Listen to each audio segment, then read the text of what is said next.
welcome to my channel. I'm from Akylaisamerican, and today I'm gonna tell you about differences between a and the. What is the difference between them? Let's talk about it. I think this is a very common problem when people don't understand differences between them. I will tell you everything that you need to know. If you're interested, please continue watching this video. Firstly, a is used with the nouns only in the singular form. For example, I have a pen. I have only one pen. I can't say I have a pens. It's mistake. I need to say I have a pen. So I have only one pen. But the can use with the singular and plural forms. For example, I have the pen. I can say I have the pens. It's all the same. And next is the most important difference between them.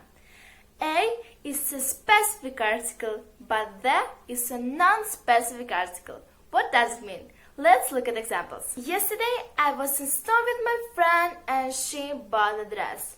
Why I use that? Because I know this dress. I know which dress she bought. She bought this dress.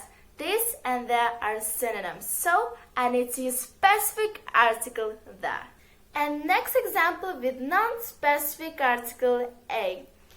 I want to buy a dress.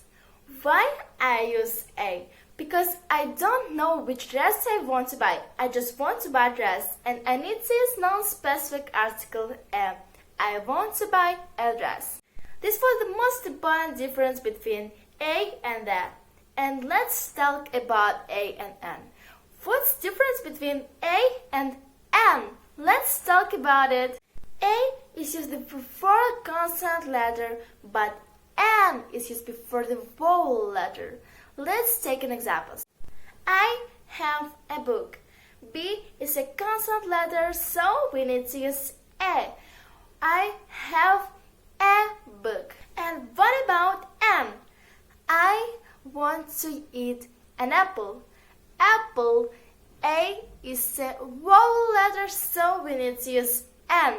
An apple. So it was from me, guys. I think it was very useful for you, and if you enjoyed it, please let me know, comment below, and don't forget to subscribe to my channel Akylaisamerican and to my page on Instagram Akylaimakeup, and see you next video. Bye bye.